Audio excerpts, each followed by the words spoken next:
Allison Cruz. Welcome back to my AR Book Read Aloud channel. Our story for today is Librarian, written by Michelle Knudsen, illustrated by Kevin Hawks. AR book level is 2.8 with 0.5 points.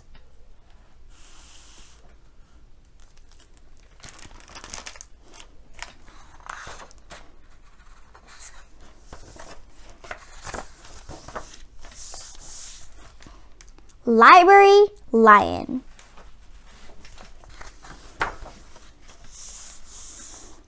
One day, a lion came to the library. He walked right past the circulation desk and up into the stacks.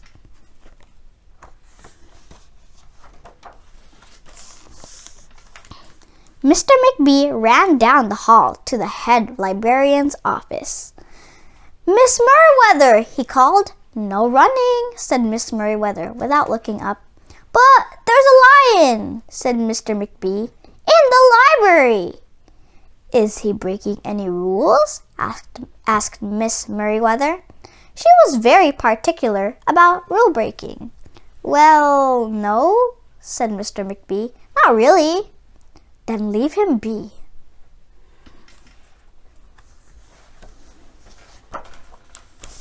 The lion wandered all around the library. He sniffed the card catalog. He rubbed his head against a new book collection. Then he padded over to the story corner and went to sleep. No one was sure what to do. There weren't any rules about lions in the library.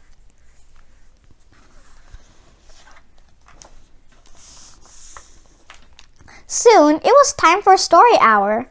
There weren't any rules about lions at story hour either. The story lady seemed a little nervous, but she was able to read out the first book's title in a good, clear voice. The lion looked up. The story lady kept reading. The lion stayed for the next story and the story after that. He waited for another story, but the children began to walk away. "Story hour is over," a little girl told him. "It's time to go." The lion looked at the children. He looked at the story lady. He looked at the closed books. Then he roared very loud. "Roar!"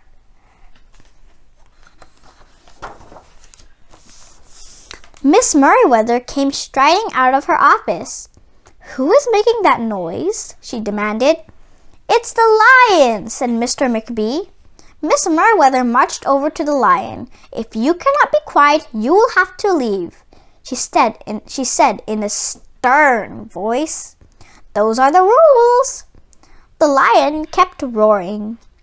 He sounded sad. The little girl tugged on Miss Merriweather's dress. "If he promises to be quiet, can he come back for story hour tomorrow?" she asked. The lion stopped roaring. He looked at Miss Merriweather. Miss Merriweather looked back. Then she said, "Yes, a nice, quiet lion would certainly be allowed to come back for story hour tomorrow." "Hooray!" said the children.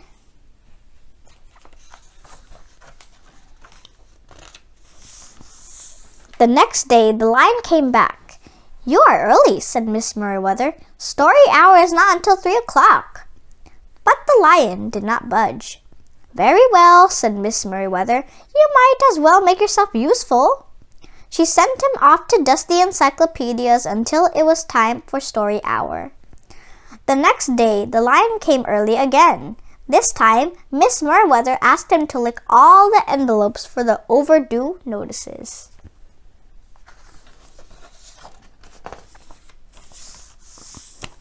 Soon, the lion began doing things without being asked.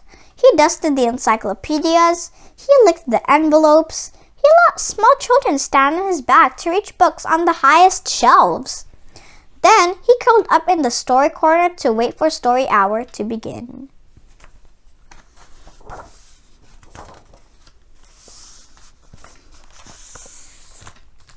At first, the people in the library were nervous about the lion, but soon they got used to having him around.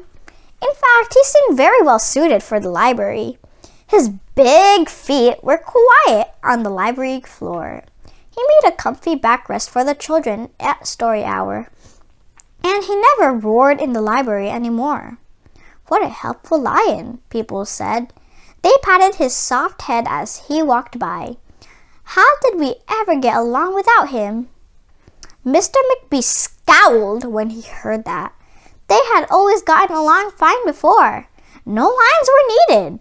Lions, he thought, could not understand rules. They did not belong in the library.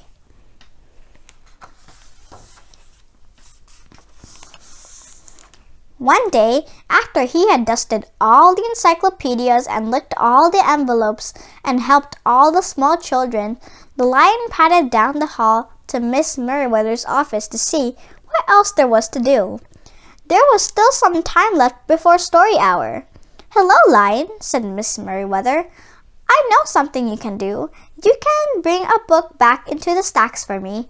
Let me just get it down from the shelf." Miss Merriweather stepped up onto the step stool. The book was just out of reach. Miss Merriweather stood on her toes. She stretched out her fingers. "Almost there," she said. Then Miss Merriweather stretched a little too far.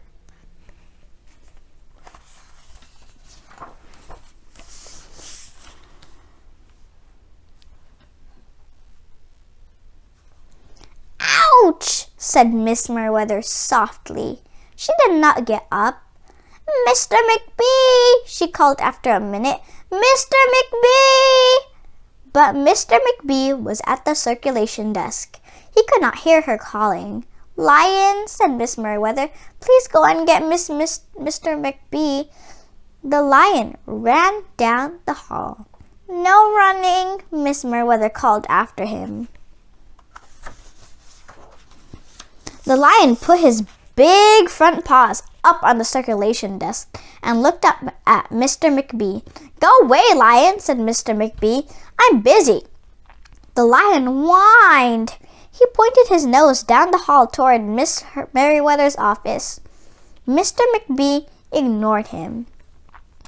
Finally, the lion did the only thing he could think of to do.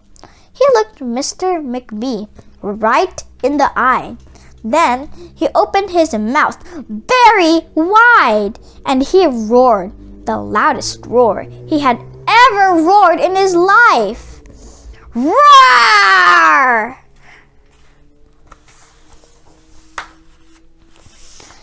Mr. McBee gasped. "You're not being quiet," he said to the lion. "You're breaking the rules." Mr. McBee walked down the hall as fast as he could. The lion did not follow him. He had broken the rules. He knew what that meant. He hung his head and walked toward the doors.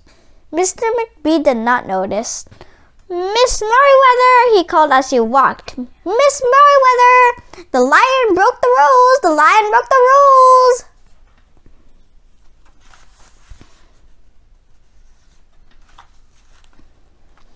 He burst into Miss Merriweather's office. She was not in her chair. "Miss Merriweather?" he asked.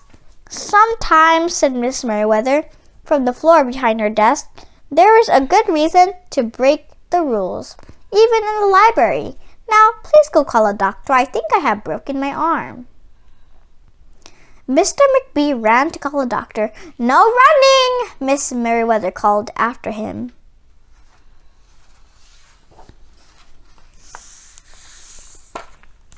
The next day, things were back to normal. Almost. Miss Merriweather's left arm was in a cast. The doctor had told her not to work too hard. "I will have my lion to help me," Miss Merriweather thought, but the lion did not come to the library that morning. At 3 o'clock, Miss Merriweather walked over to the story corner. The story lady was just beginning a story for the children. The lion was not there.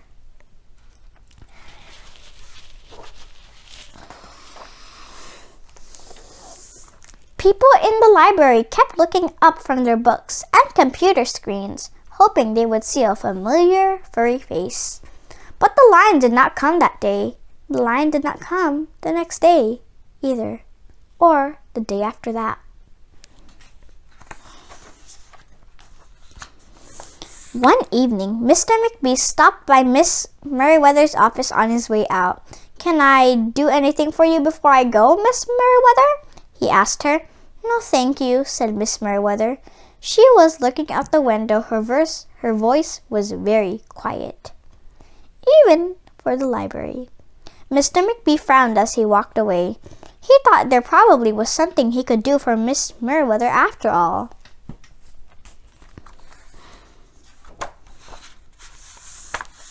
Mr. McBee left the library, but he did not go home. He walked around the neighborhood. He looked under the cars. He looked behind the bushes. He looked in the backyards and trash cans and tree houses. Finally, he circled all the way back to the library.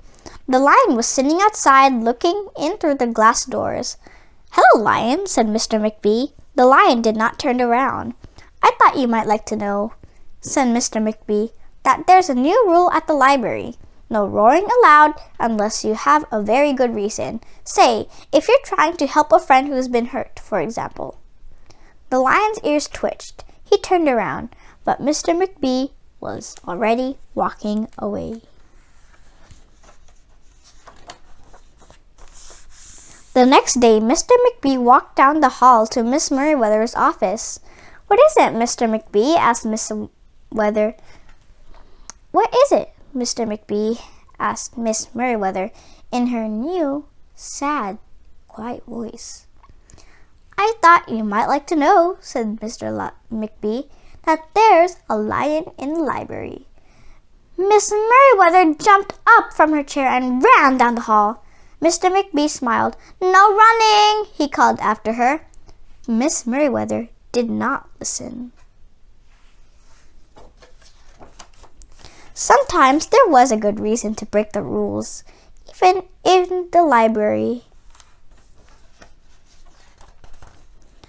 The end. Thanks for watching, and I hope you all enjoyed reading with me.